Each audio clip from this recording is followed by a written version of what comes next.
What I should do is just take a. I'm just here. I'll switch.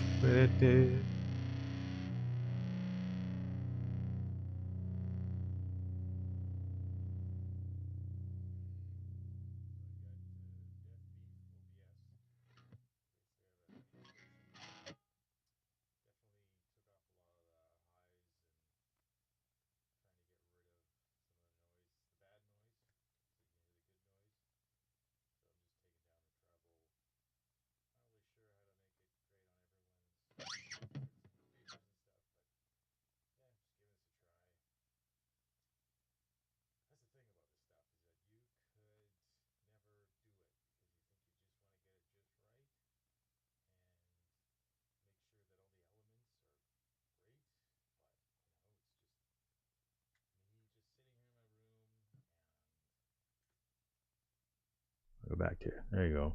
Just me in my room. Probably the only reason why this is happening because of this mic. I found it like an open box place for like $5. Came with the arm and everything, so $5. So figured, okay, I'll just plunk it there and one light, one camera, and do the stuff. This is usually what I'm doing. I'm just playing guitar and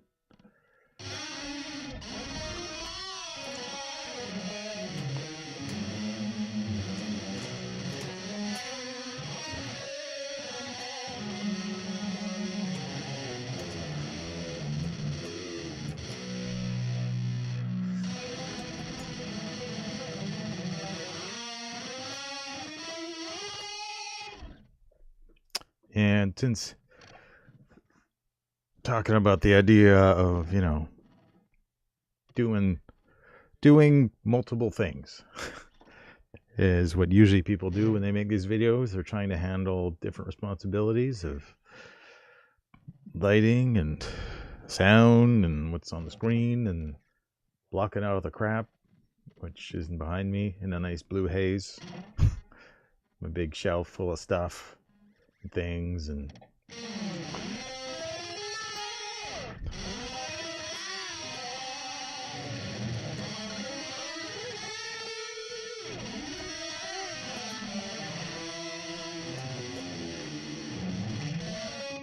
so I'll probably watch this afterwards and my guitar sounds crappy and whatever, but doesn't. Either way.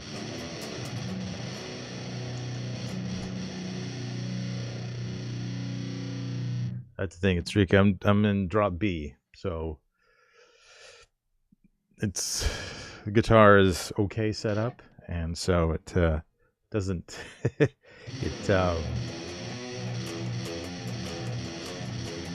it stays pretty good, but I've got my tuner here to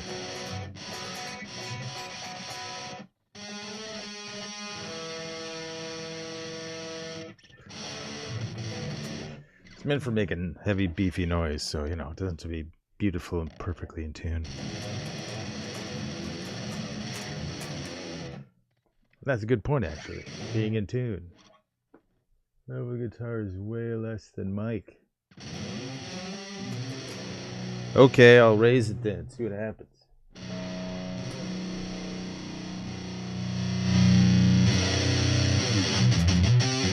How's that, Michael? Is that better?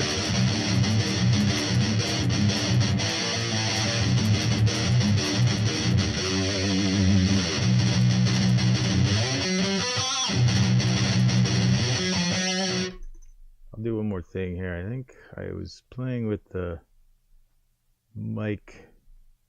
I don't think I'd have it loud. There you go. That might help things back to even.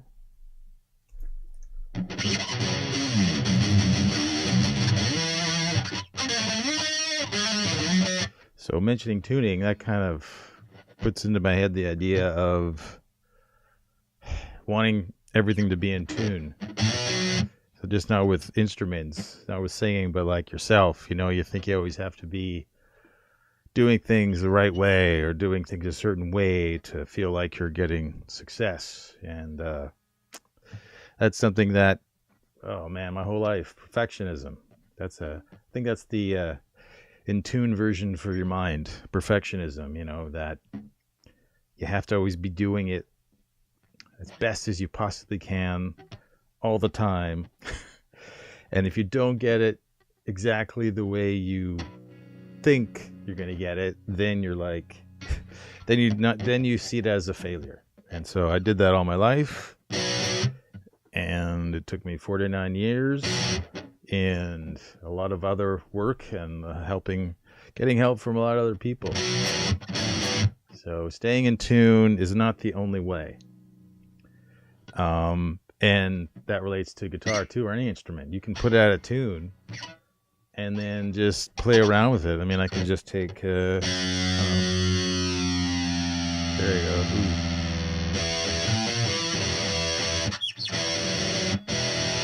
There, so I brought it down, but now it matches the, I didn't do that on purpose. And then you can get different cool chords.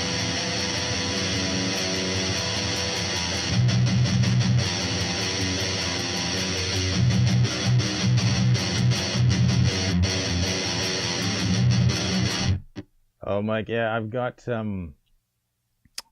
it's going from SM57 into my little ID4, but then the mic is picking up the amp. So I was trying to figure out how to make it all seem not like that, but no, that's probably why you think it's stereo, because you're getting some of the microphone picking up and the SM57 going into the computer. So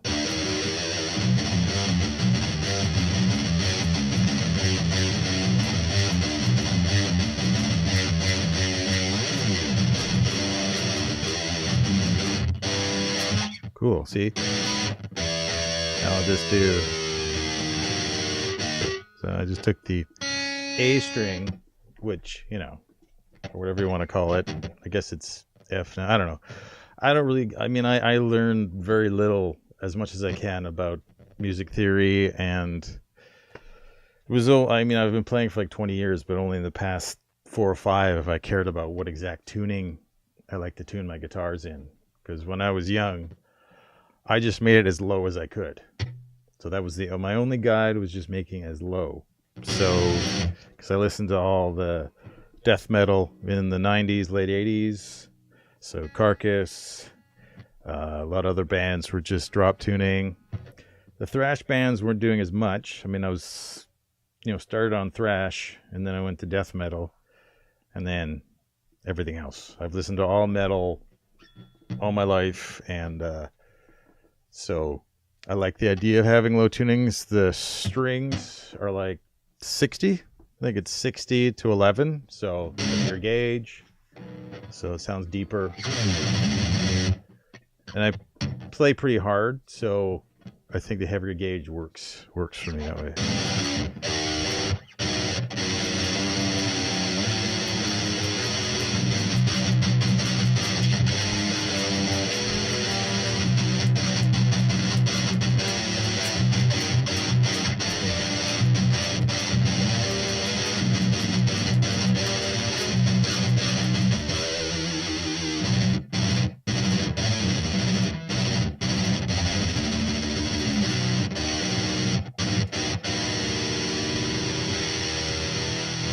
a lot of times too, when I was younger, I didn't really think about it, but I was having both strings being the same note just because it just was easier. You could just make really big sounding riffs. And I always liked having the drop tuning because you can do other things. But I'll bring this back up here. It's all right. So turn my tuner on permanently.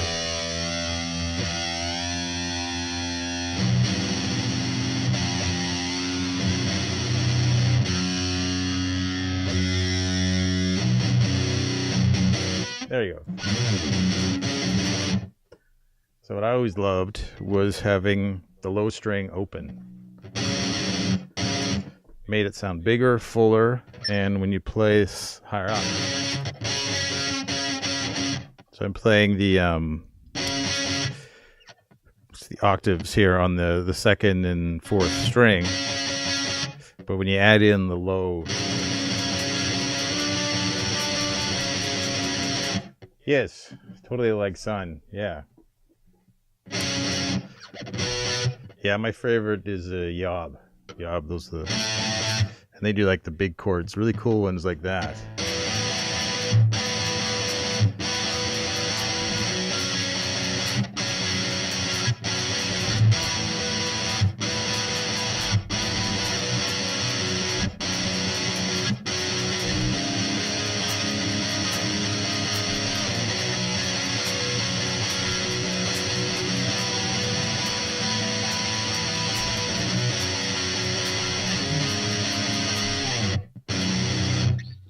And then what's cool about the drop is you invert it instead of doing classic. Invert it so you get...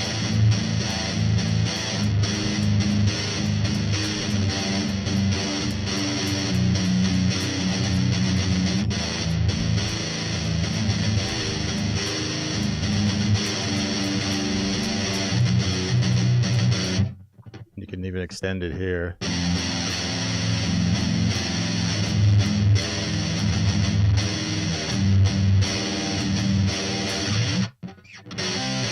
Yeah. But I also like a lot of thrash music, so I kind of combine sort of death metal and thrash. I think that's kind of my most favorite styles of metal. And I think with thrash you get a lot more sort of groove and play with a bit more upbeat kind of feel, so you can go like...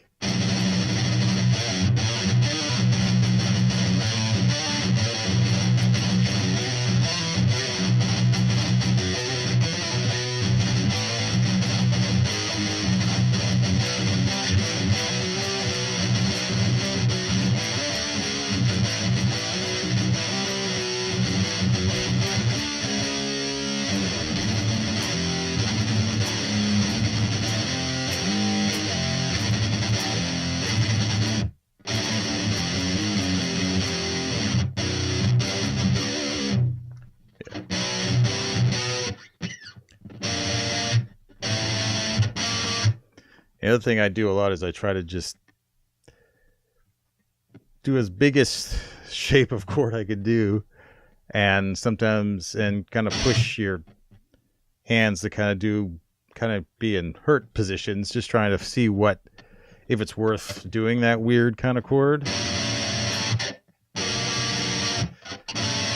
I don't know any music theory, so that's what I did most of the time. I just play with different shapes and didn't really think about the rules of it, but I wasn't really into the whole kind of bluesy, just kind of... But I mean, I like it now. I mean, yeah, I always liked it, but it's like the best thing is just playing chromatic stuff.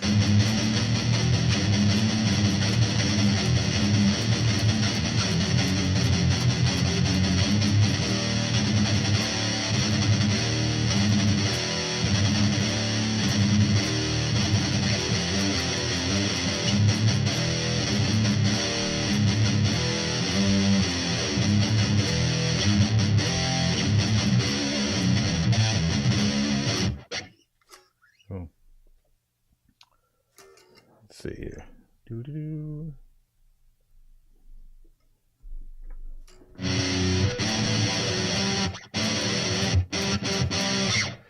Yeah, what was I saying? Right, yes. The perfectionism, staying in tune, thinking that if you follow a certain path or a certain plan, that it'll pay off no matter what you're sort of putting yourself through during it.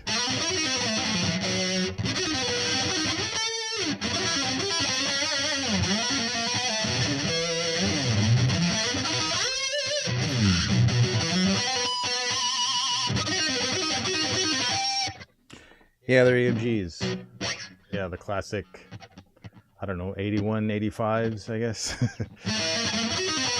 I always found that odd that that's the only ones that people have. I never really looked it up, but yeah, you can't. Definitely, this is a Godin guitar. So I've had this guitar for like, I don't know, 18 years. And the reason why, back in the early 2000s, I had an Ibanez and had a floating tremolo, so it was just a pain. So I wanted to get a new guitar and I wanted to get EMGs, but back then, for some reason, even though there's tons of big heavy bands and stuff, they didn't have it. So I saw this one with EMGs, so I bought it. Never had a Godin, never heard of it before. So it's a Canadian company. So I'm from Canada, so it felt good. So I got it. And yeah, it totally handles distortion way different than, I know there's a lot of humbuckers now. You got like the Fishmans, and now they have passive pickups that have a lot of response to them. And I never really tried a lot of them. I've kind of just stuck with these. And I have another Godin that has humbuckers, but they're really hot. And when I use this distortion on it, it sounds kind of thin and just a lot of really noisy. But with the MGs, you get real clarity. And it's if I was to do like even more like, say, more dissonant stuff on the other guitar, even worse, but with the EMGs, it's just...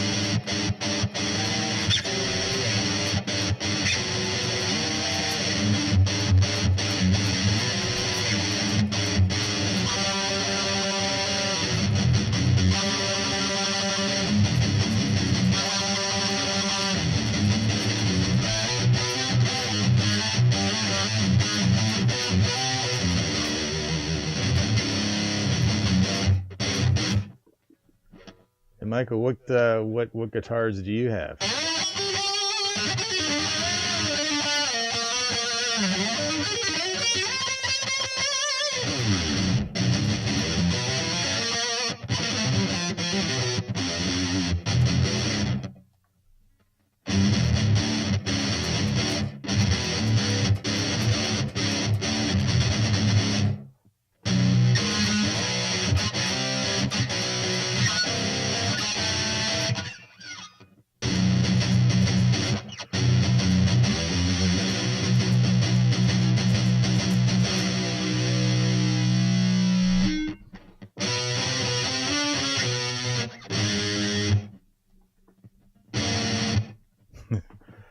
Let's see.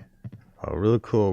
When you got the drop tuning, if you got, let's see if you can see it there. You got that, and then you go over here.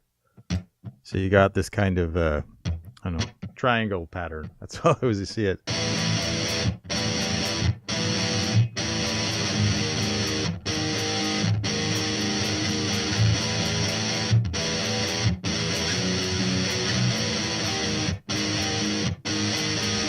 It's a cool one. It's another cool.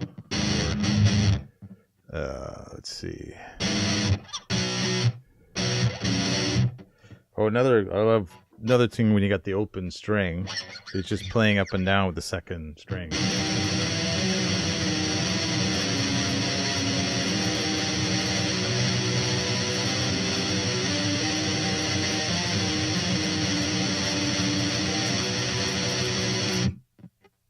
Schecter with MGs. Nice, nice. Yeah, Schecter was the one. I was looking for a second guitar. Because I had this guitar for like, I don't know, 17 years. And then about 5 years ago, or 4 or 5 years ago, I wanted to get another guitar. And I was on the website in Schecter because I was looking for one that had piezo. I was trying to get something that had like a broader range. And I think Schecter, they had one with a piezo pickup in it. But out here in, I'm out in Vancouver, Canada, the guitar shops don't have much, so I couldn't really try much. So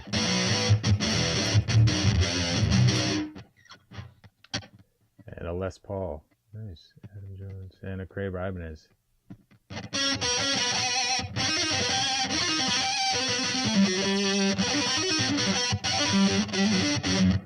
Do you just, Mike? Do you just play metal, or you play? I mean, you got a Les Paul, so I mean, you can do any music with any guitar. I mean, you can play death metal with a Fender. It doesn't matter.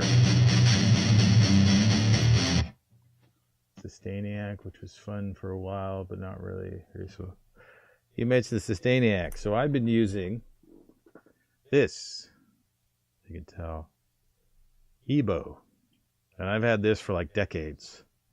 And it's been around since the 70s. A lot of bands use it. You can't really tell. So the Sustainiac is on the pickup. So this is basically like having a pickup on the top, and it reacts with the pickup down here. And you can, for me, I've used it for ambient music, but it's great for anything else. I think Tool, Adam Jones, Les Paul. Okay. So this is with the Ebo.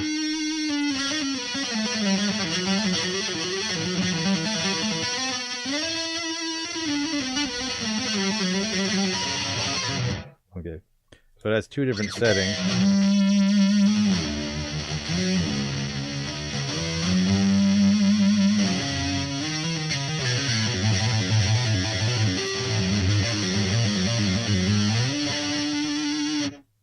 Yeah, so it's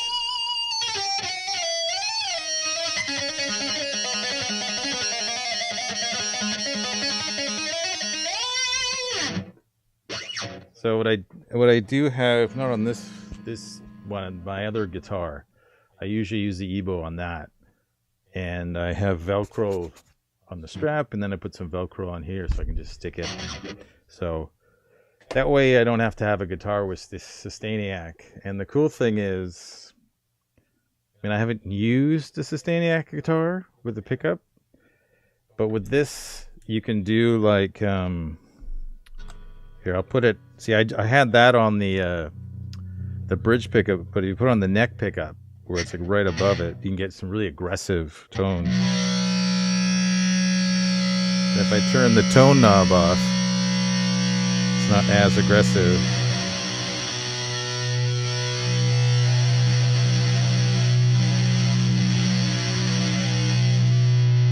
And if you have echo and stuff, so I'll turn some reverb on. Let's see here. There's some delay and stuff.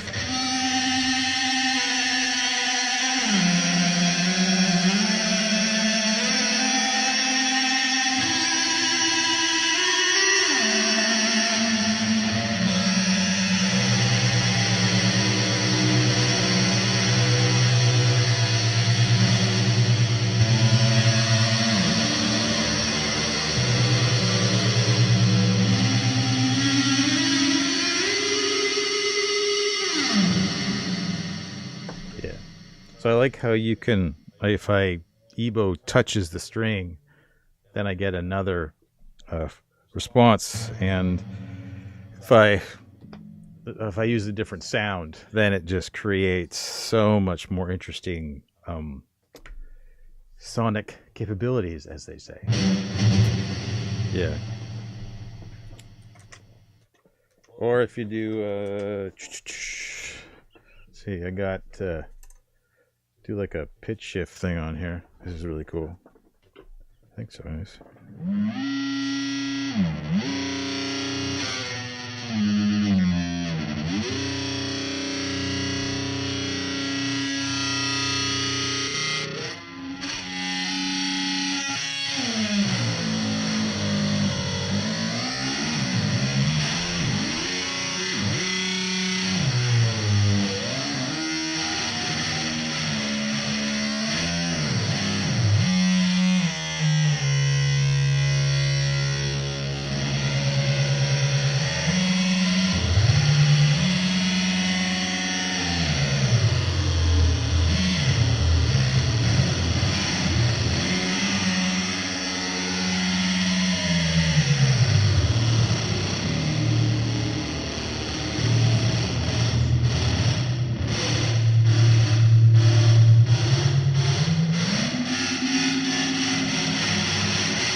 Yeah. So I think it gives way more possibilities than the Staniac.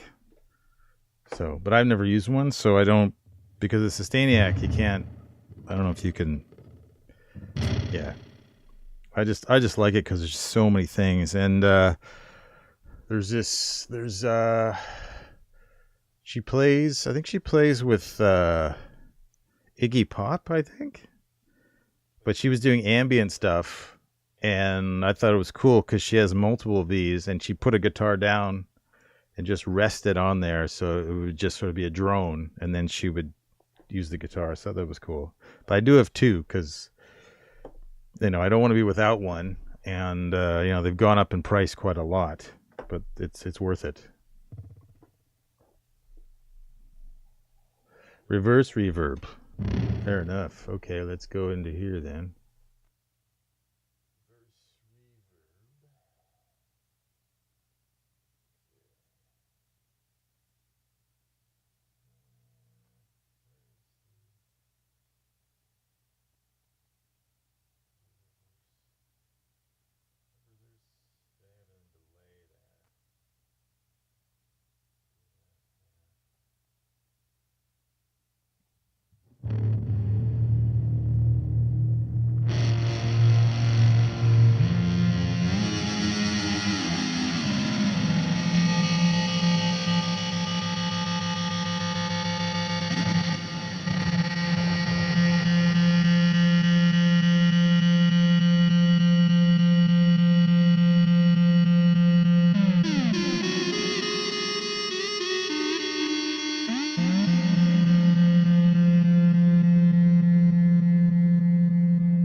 Satisfy your curiosity here, not. Reverb. Yeah, because I'm using the Katana. I don't know what amp you use, but I've been using Boss Katana for like, I guess 6 years. 6 years, I think. Yeah.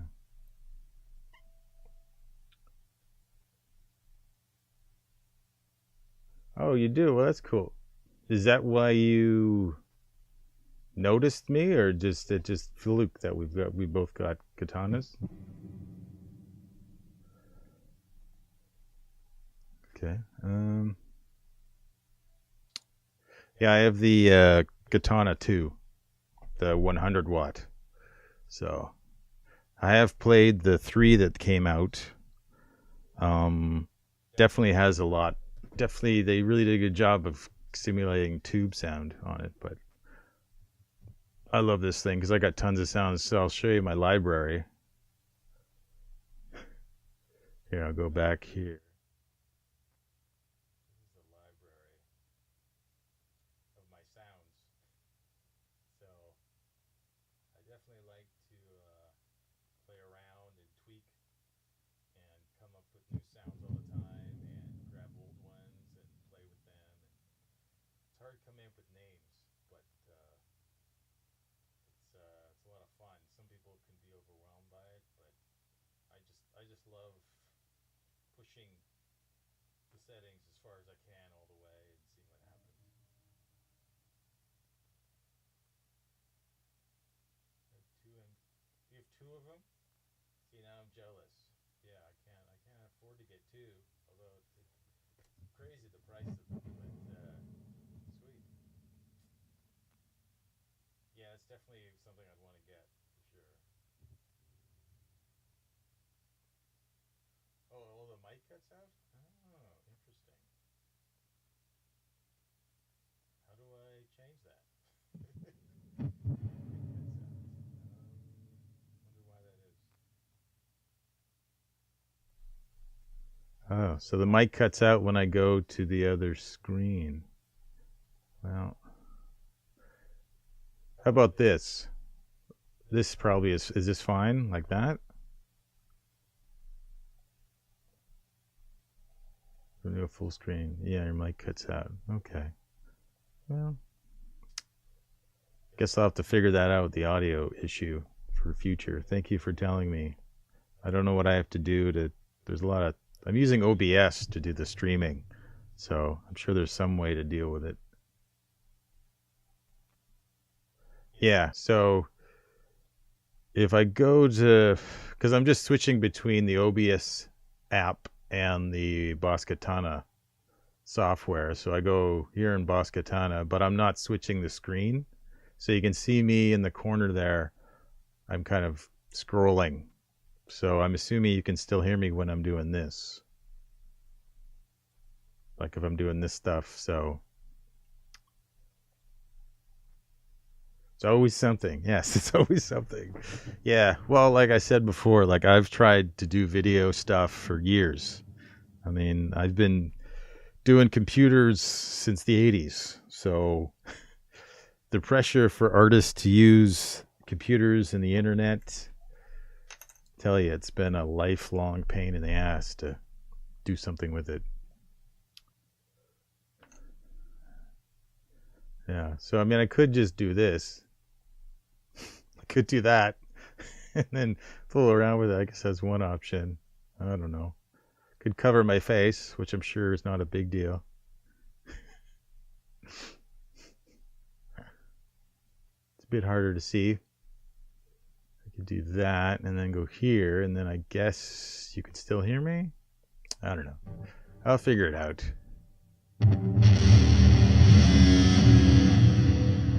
Yeah, so my favorite effect to use is the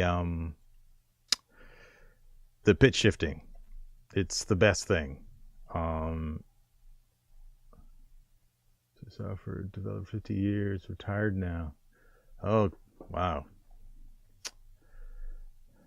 So I can say, okay. Yeah, so I think I know what the problem is with the sound, so it's fine. I'll figure it out, but it's okay. Let me just do this. Yeah. So, yeah, my favorite is the pitch shifting. So I'm always using it with different sounds. Like I'll grab another sound, a really trippy one. Let's see, some new ones that I've been working on.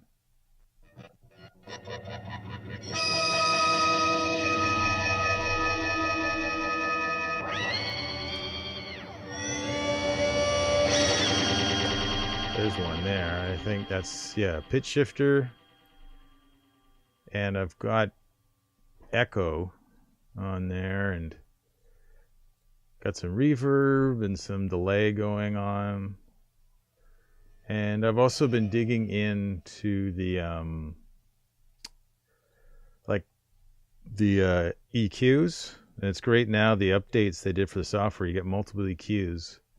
And using the parametric EQ is great for like isolating different like low mids and high frequencies. It's so good. And because I also screwed with the global EQ.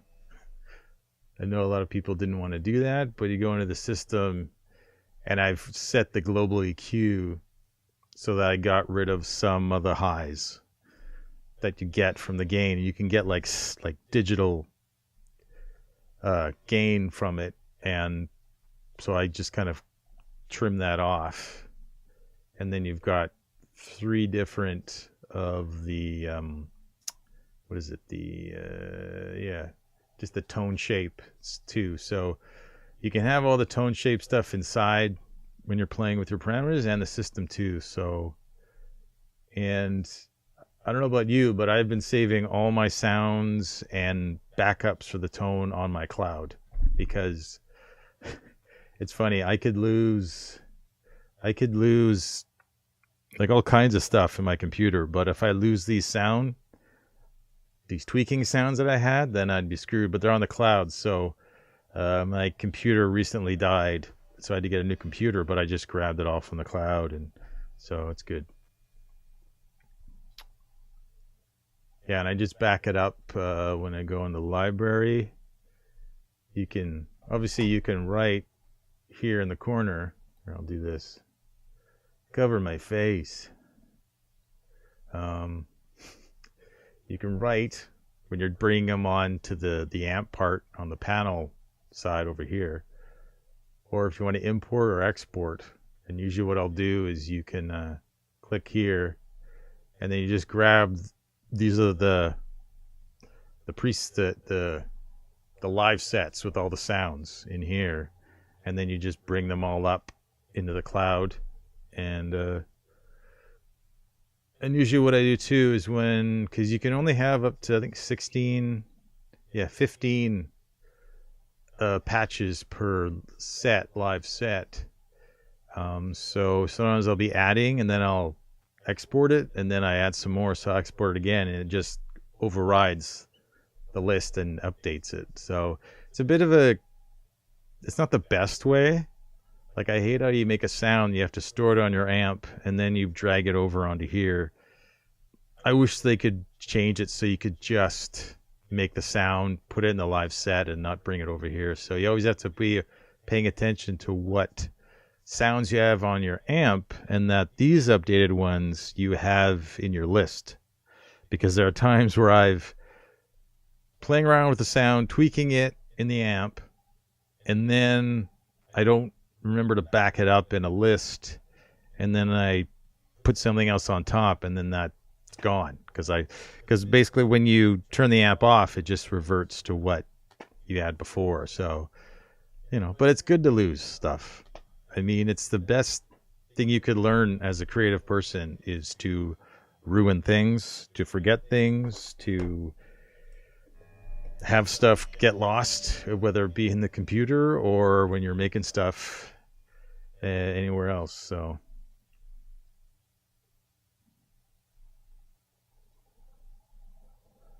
backing up is essential, yes, in any place. Yeah, because now what I do is all the files I just store on the cloud, and then my computer just has software now. For years I kind of did both, and it was always a bit of a memory game to figure out where stuff is and stuff. So let's make some weird sounds. So I'll show you. I can probably see. Let's see. Maybe I take this. I'll hide this for now. Don't need that. I can do that. There we go. And this one here, I call it Crystal Echo. So this is the pitch shifter one, which is really cool because you can do one voice or two voice, and there's so much range with these settings, like between the mode, the pitch relationship. Now, another thing too is, I don't know if you played with it, but there's the pedal effects for doing the wah, but it also has pedal bend in it, like the update software. So I'm doing it here, you can see it going up and down. But when they updated it, they actually included that one in here, pedal bend. So, but the pitch shifters, you can tweak it even more. So you can either do both or have. So right now, what I've done in the assign, I don't know if you've worked with the assigned part. Let me do this. Yeah. Let's see, interesting Wikipedia backups. Oh, cool. Yeah, see you, Mike. Thank you for hanging out. Just subscribe and get notifications. That way you know when I'm going to do live again. This is my first time, so I don't know what my schedule is going to be. But thanks for hanging out and talking. See ya. Weird sounds. Come on, weird sounds.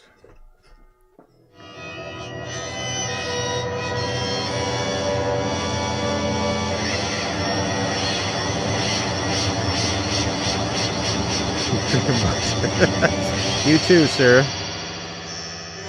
Don't lose your balls.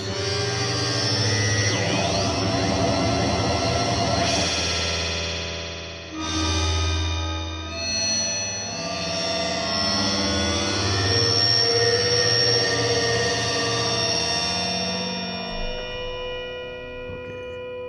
Gotta see my face again. There we go. And then let's make it visible. There we go.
That's rock and roll.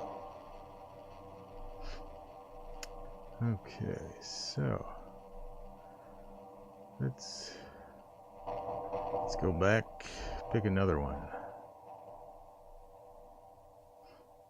Oh, the synth one.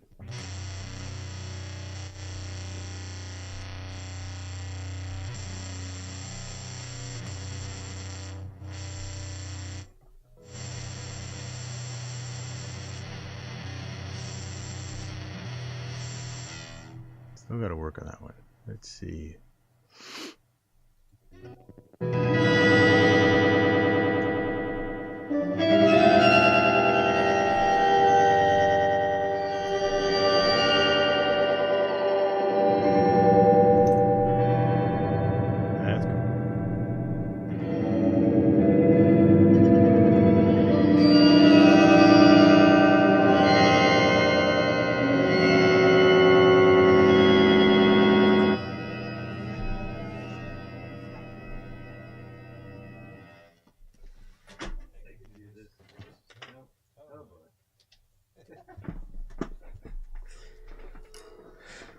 There we go.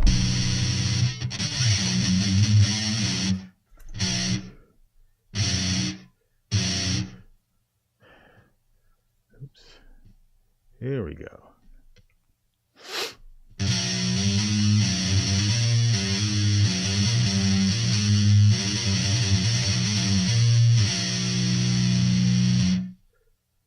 Okay, let's try.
Oops. Turned on my looper.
Do the bright in and outs.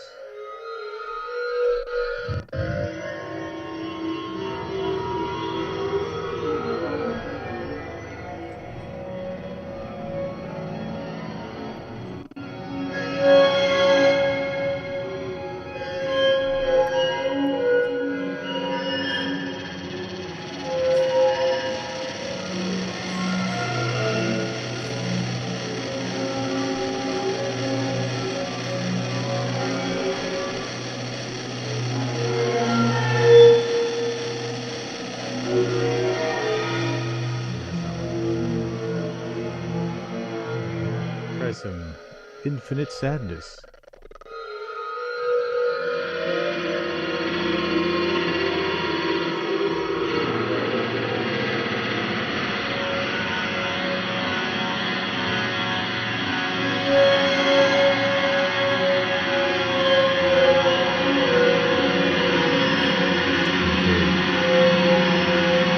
Sounds like Into the Sadness.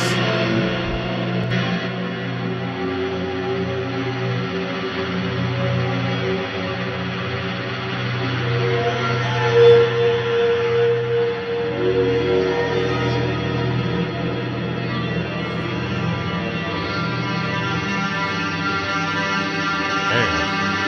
That's it. Ain't on the bacon.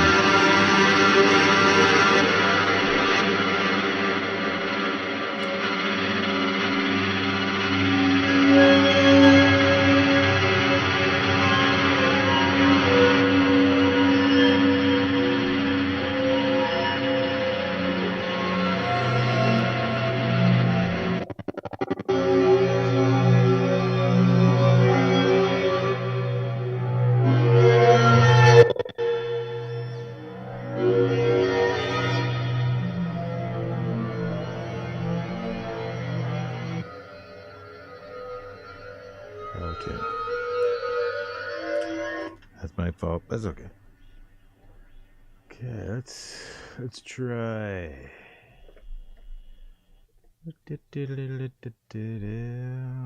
Ooh. This is ambient as well.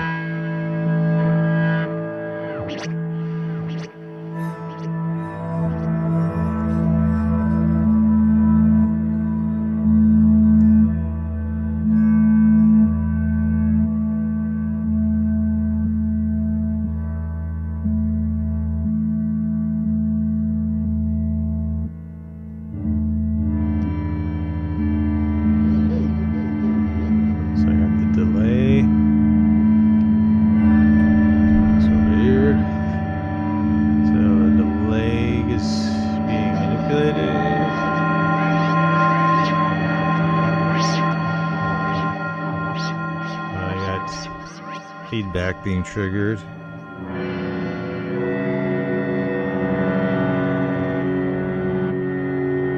I take the feed off. I don't want too messy. Getting used to this mic, man. Okay.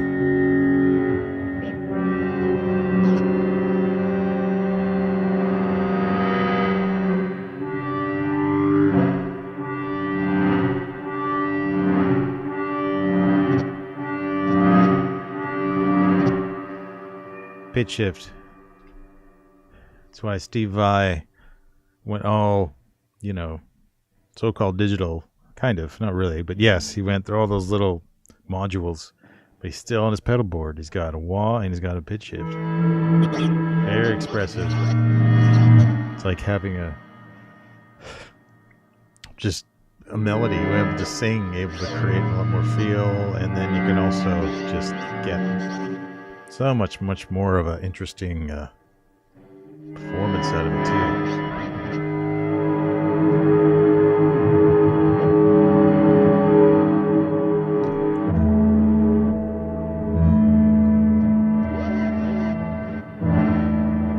Let's try to do something.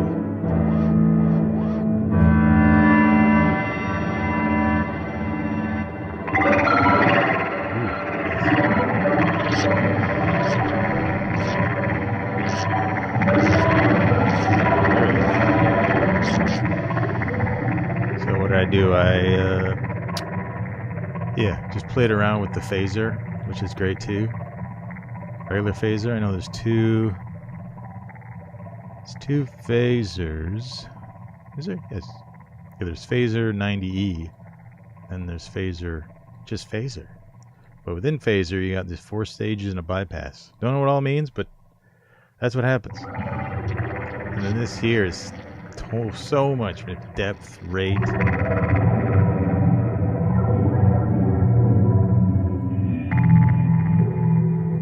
Oh, this is sweet. See, discovering new stuff. Man, I've made hundreds and hundreds of different sounds. Played with this for hours and hours for this. Oh, I don't know. I think It must be like 2017 is when I got it, I think. Something like that.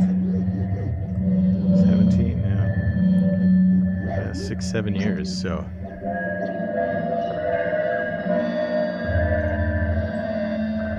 Do some EBO.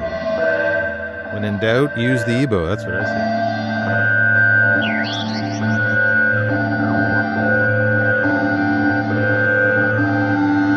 You have 6 minutes to meet minimum safety, to reach minimum safety.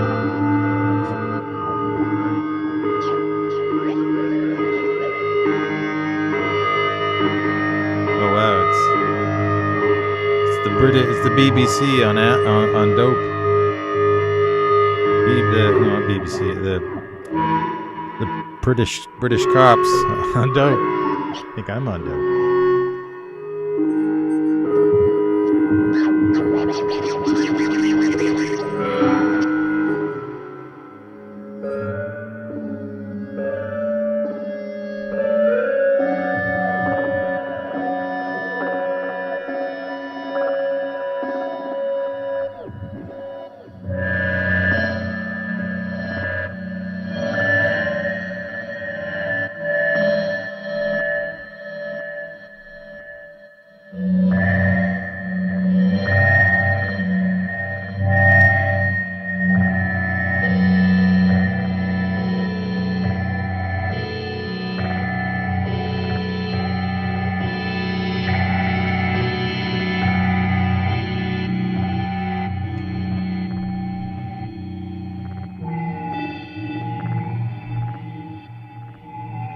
It's lower the lighting down. Get a mood going.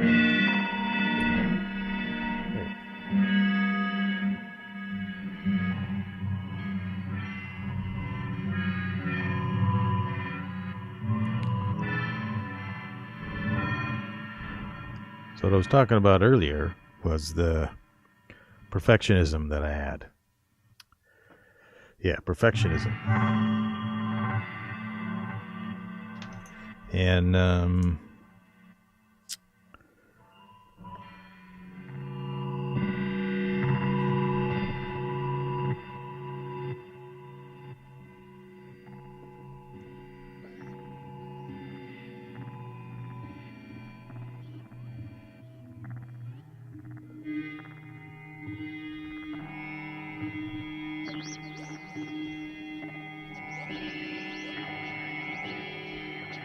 get a different sound.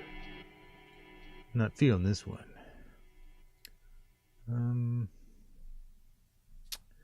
Let's see. Crystal's always. I have so many songs with Crystal in it. It's just anytime I feel like some sounds from outer space, I say Crystal something. Crystal Echo. That's a new one I did.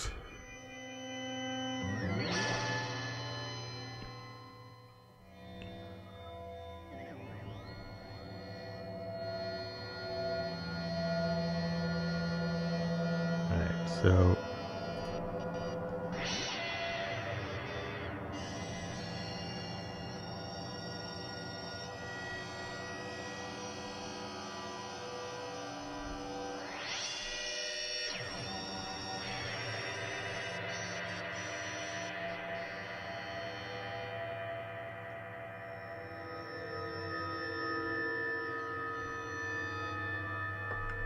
let's go with that. Put that in your pipe and smoke it. Or put in your smoke and pipe it.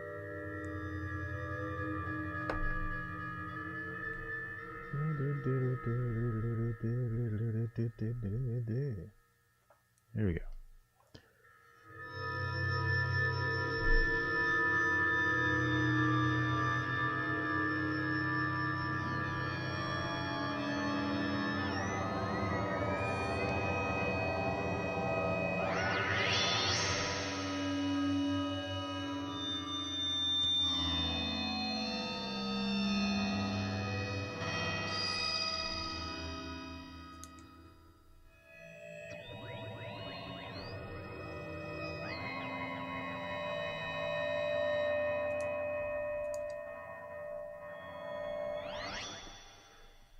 It's not the right mood. Come on, pick.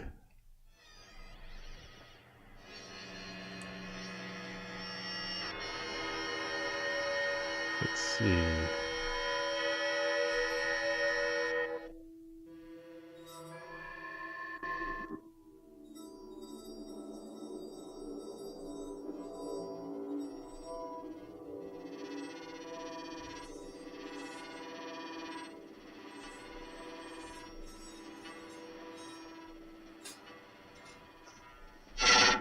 Sorry.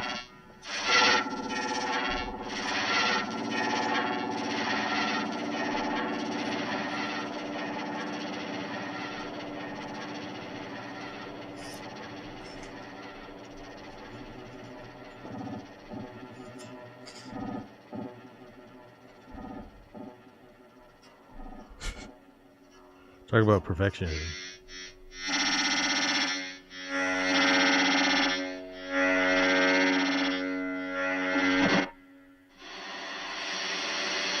There we go.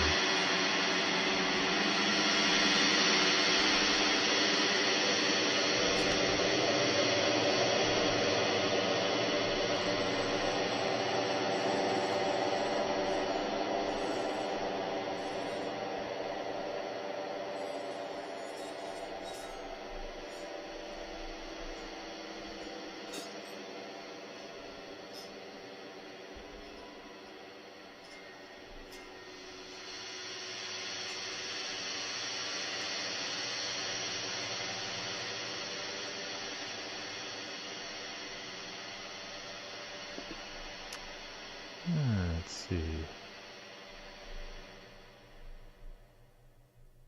No.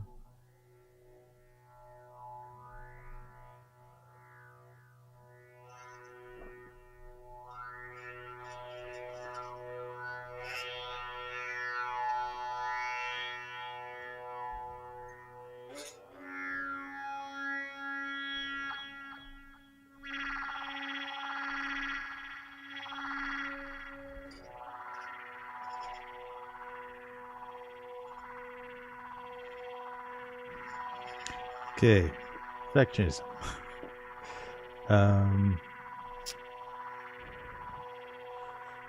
Yeah, so pretty much my whole life I was in one direction, you know, trying to be this successful artist.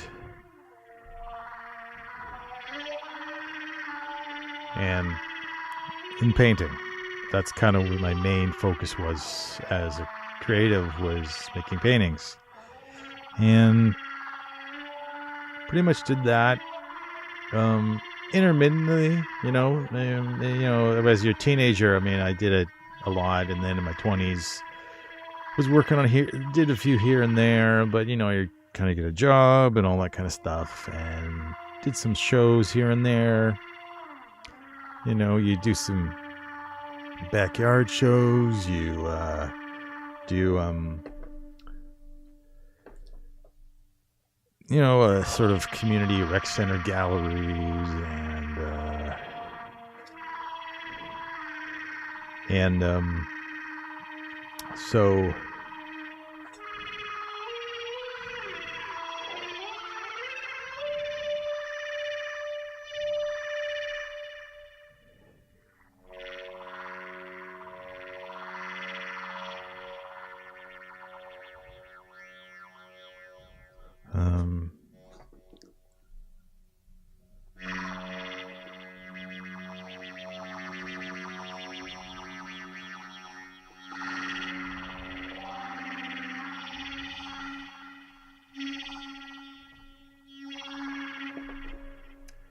just not feeling it.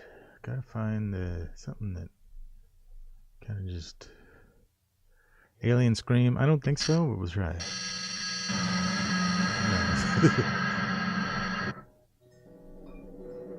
There we go.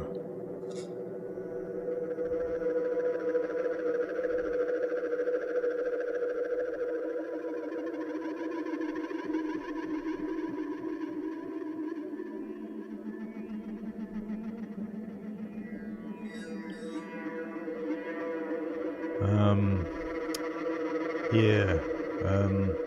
Yeah, so I was always thinking of that. How can I sell my art, sell my paintings?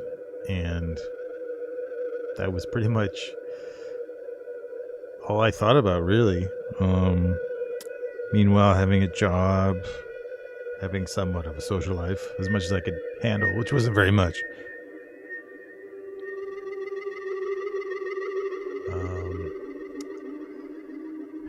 And since I was into computers, it seemed to make sense to maybe get a job with computers. So I accidentally got into actually doing airbrushing for someone. In the 90s, they had the cheesy airbrushed vinyl decals, and that was kind of where I started on my path of sort of where the jobs are going to be going. So I've got my day job, and you've got your, other job, painting and stuff like that. So it's very typical. I mean, most artists do that. It's nothing out of the ordinary, that's for sure. But I then went from airbrushing to working at a place that cuts the vinyl. So I was using the computer, and that was kind of what I did most of my life, was doing computer graphics and signage and stuff. And then in the meantime, while I'm doing that, I'm also doing more and more shows with my art. And I guess the only decision I really had was that I would still do the art that I want to make. I mean, I kind of had like a general theme to what I was doing, and I would pick certain things, elements of the theme that would be more approachable, I guess. Keep almost whacking this. I must get used to it at some point. Who knows? And then, so that was kind of ramping up. So I had a full-time job, stressful computer graphics. And then at night, painting and doing shows, and doing a couple years to put together paintings, do show. And so that was what I did for a while. And meanwhile, getting a girlfriend and a wife, and paying rent. And I mean, it definitely was hard, and it got harder and harder.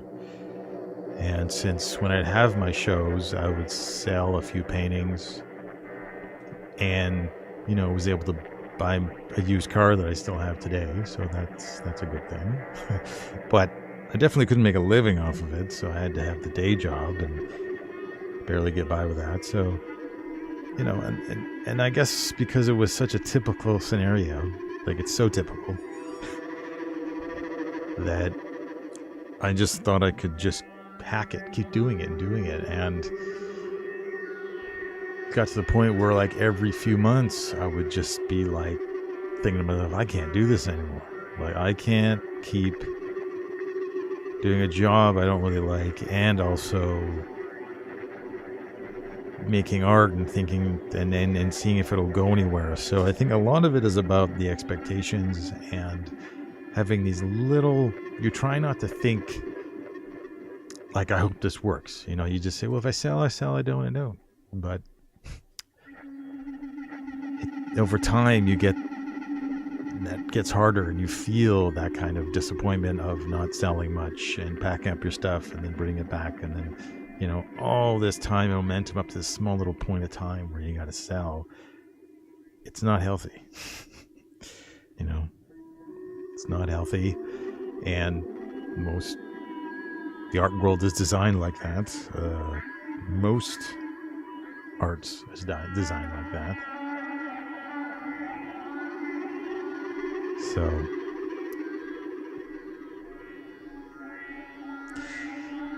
So I eventually had to stop having that goal of painting. And that was like about Just 8 years ago. Anyways, that's ends the story here, and I'll take it up again, do the stream soon, probably every Friday, but we'll see.